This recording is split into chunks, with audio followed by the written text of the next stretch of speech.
sesepuh-sesepuh na mangga.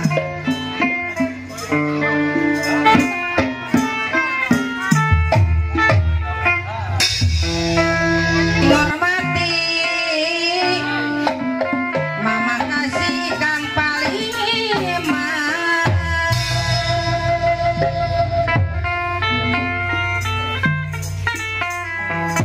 ya eman katon emane ya mama puji sayang ya malas katon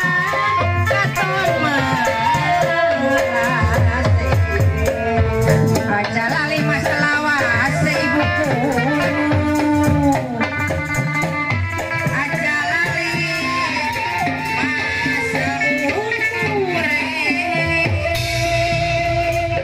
pare geus katempo bibitna benihna geus kacir geus puguh aya akarna bade tak kudu dibebaskeun.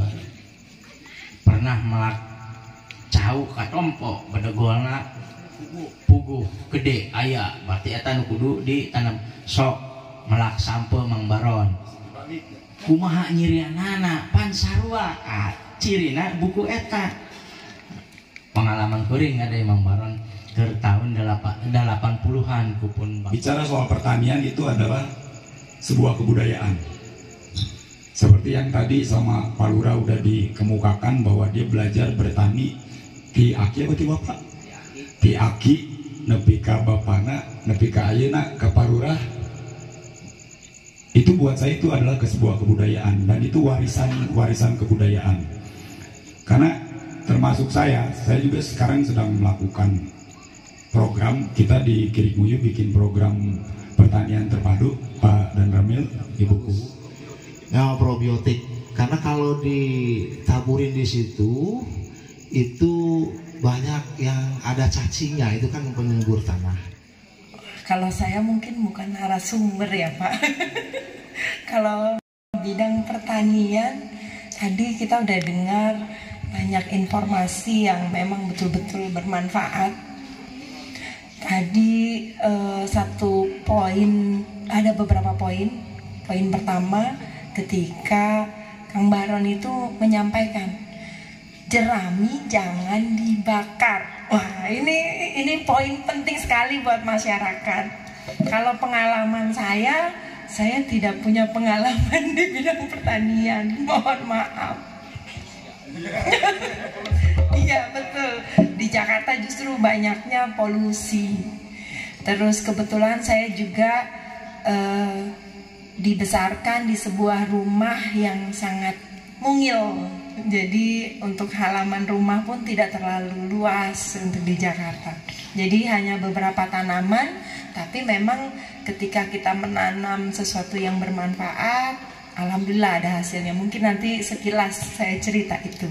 Tapi poin yang dari tadi saya menarik itu ada 2 poin dari Kang Baron itu tentang jerami jangan dibakar karena memang sangat bermanfaat untuk masyarakat, terutama di Desa Putri Dalem yang sebagian besar adalah petani. Seperti Kang Baron bilang, bagaimana kita menciptakan sebuah ekosistem di mana kita tanam padi, lalu pada saat sudah panen sebenarnya ada pupuk organik yang kandungannya sangat bagus, yaitu jerami itu sendiri. 3 bulan yang lalu, bulan Januari, saya dimarahi seseorang, Pak, di Bogor. Kebetulan saya mau ikut pelatihan tentang bagaimana memanfaatkan jerami menjadi sebuah pupuk. Beliau ini berhasil membuat pupuk dari jerami. Lalu beliau bilang, "Ibu, kalau seandainya kita bisa memanfaatkan jerami ini, nilai jeraminya lebih mahal daripada padinya. Bahkan saya ingin ibu belajar. Nanti ibu bodoh nih jadi kepala desa," katanya, "kalau sampai tidak bisa membuat, misalnya ibu punya sawah.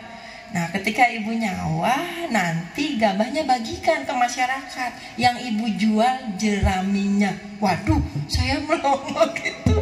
Jadi pada saat tadi dibahas soal jerami, saya sangat setuju. Karena kebetulan beberapa bulan yang lalu saya dapat informasi itu. Dan beliau sekarang jadi miliuner, salah satunya karena jerami. Gitu. Nah, masyarakat tadi kendala soal pupuk, padahal jerami ini pun kandungan pupuknya sangat tinggi, sangat bagus untuk sawah. Cuma mungkin kita penyuluhan yang tadi dibahas juga, bagaimana kalau di zaman era Orde Baru dulu kan ada kelompok pencapir. Kita bukan bicara soal yang tadi Mama bilang, tapi sesuatu kegiatan yang memang bermanfaat untuk petani, apa salahnya kita ulang. Nah, kalau sekarang bahasanya mungkin bukan kelompok pencapir. Nah, di Kaputren ini sudah ada bibitnya, yaitu nganda. Jadi Nyawang Wulan ini kurang lebih tujuannya untuk membicarakan salah satunya tentang pertanian. Jadi saya memang sangat berharap masyarakat jangan dibakar jeraminya, Pak, jangan dibakar, dibiarkan busuk, mohon gitu. Jadi nanti dia akan mengembalikan unsur tanah, mohon unsur hara yang ada di sawah. Lalu yang tidak kalah menarik lagi yang tadi Bapak sampaikan, Mbak Dananda sampaikan bahwa ketahanan pangan ini juga sangat mempengaruhi ketahanan, keamanan, stabilitas nasional di negara kita. Itu poin penting, bagaimana urusan perut bisa membuat sebuah huru hara. Ya Pak, hanya karena urusan perut. Sedangkan urusan perut berhubungannya dengan ketahanan pangan. Jadi bahkan stabilitas, keamanan, bagaimana kondusivitas sebuah daerah juga salah satunya ada dipengaruhi oleh masalah perut. Madang. Iya. Lalu hal-hal menarik tadi Pak, saya juga alhamdulillah dari Nyawang Wulan ini pertama kali diselenggarakan, saya baru bisa menghadiri hari ini. Kemarin bukan sibuk Pak, kondisi saya yang tidak memungkinkan untuk menghadiri acara malam. Alhamdulillah sekarang kondisinya sudah baik, jadi bisa hadir. Dan saya sangat bersyukur karena tadi banyak sekali informasi yang saya terima dari Pak Baron, juga dari Bapak ya. Terutama soal informasi, saya baru tahu bagaimana pohon pinus, beberapa jenis pohon itu bisa membuat benteng keamanan. Wah, di Putri Dalem kita tanam kalau gitu. Supaya jangan sampai kena rudal.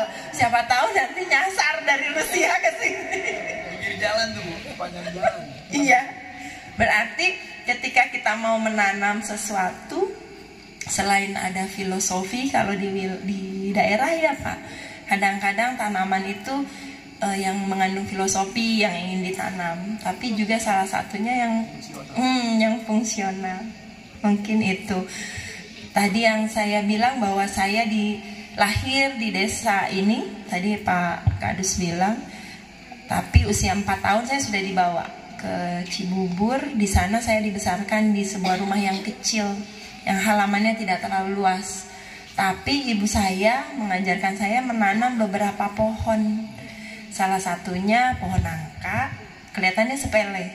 Pohon jambu, lalu ada cengkeh yang ditanam. Tapi dari 3 pohon ini sampai saya sekolah itu ternyata memberikan manfaat yang sangat besar. Cengkeh yang tadinya iseng ditanam, ternyata pada saat kita butuh uang, saat kondisinya betul-betul sulit, itu Pak, dulu waktu saya SD aja kan per kilo sudah 25.000. Jadi 1 pohon itu bisa menghasilkan kurang lebih beberapa kilo dikumpulkan. Nah, itu ibu saya sangat beruntung gitu, merasa senang karena waktu itu wah, untung kita tanam pohon ini. Lalu pohon nangka juga.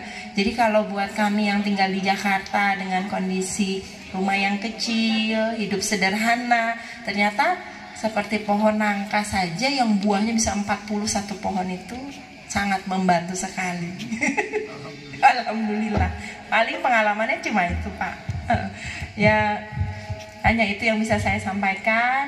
Lebih ke arah saya takjub dengan apa yang disampaikan Kang Baron, Mbak Danamil, poin-poinnya. Nanti yang 4 mata itu saya mau tanyanya yang soal katak, sama itu yang gatal-gatal bisa jadi tadi ya, itu yang menariknya. Tapi kan nggak bisa dibahas di sini ya Pak. Mungkin ya, mungkin itu saja. Ya.